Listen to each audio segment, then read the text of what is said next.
As we continue on with this conversation for media literacy, we're going to continue this conversation with media bias. Technically, the term media bias is characterized as a real or perceived viewpoint held by journalists and news organizations that slants news coverage unfairly, contrary to professional journalism's stated goals of balanced coverage and objectivity. When applied outside of this textbook, this is not only the case for those practitioners that we trust to provide us our information, but also as consumers and content carriers, as we participate in this practice as well. In the past, journalists have used the terms as objectivity and ethics, but we have moved beyond that and now are more likely to hear words like fairness and balance. From journalists and media practitioners in their practices of information gathering, we tend to think of the news as objective, and in all honesty, we probably should, but as critical thinkers who are always questioning, we must have an awareness of that news organization and media, and we must always remember that we can't always see all parts of a story either, due to the limitations of negligence, time, editing, priority, or editorial demands. A great example of this is obviously to compare the rape allegations held against comedian Bill Cosby and the coverage of this from all media channels and mediums. Consider the facts of the story compared to the opinions, assertions, and beliefs that the media practitioners and organizations have impressed upon us. What is the difference in the coverage of the story on CNN versus TMZ? Or how about CNN versus Fox News?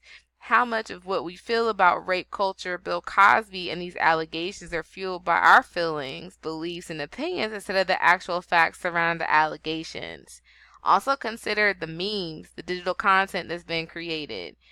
If we have memes and we understand who Bill Cosby is and who his character is, Cliff Huxtable, on The Cosby Show, and pictures are used from The Cosby Show to make assertions about said rape allegations, what does that mean as a part of that conversation? And how does that help to create media bias or counter it?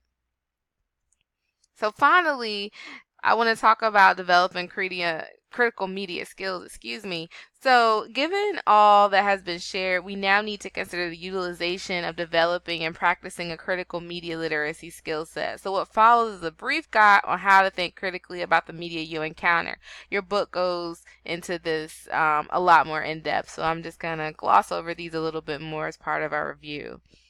So 1, what is the purpose of the media content? Is the purpose to persuade, inform, or to entertain? How might the media be doing one of these or all of these, and in what ways? 2nd, consider the source of the media. Is the news coming from a media organization known for having certain views, or is it coming from a person you trust, like an opinion leader? 3, examine framing of media content. How might the choice of words affect how media consumers perceive the information being shared? What is the camera angle of the shot that you're viewing? Who is being interviewed? An expert, an eyewitness, a random person who is disadvantaged and just happens to be there? What B-roll do we see? And what information is the reporter saying versus what is not being said? 4, what stereotypes are presented?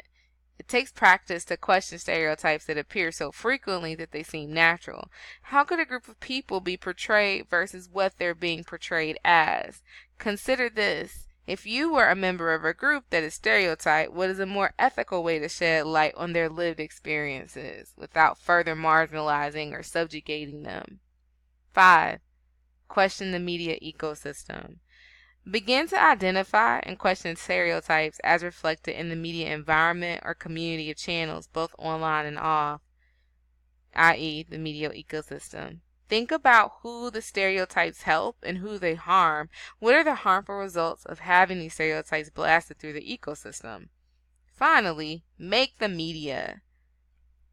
Learning media production skills beyond writing is invaluable for media literacy as well as for the job market, especially for communications professions.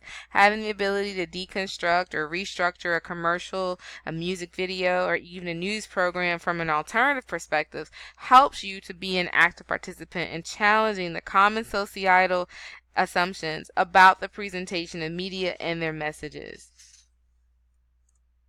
Finally, remember that media literacy is not a goal to reach but an ongoing process that assists us in being critical thinking consumers that have the ability to contribute well-rounded perspectives. This concludes Chapter 2.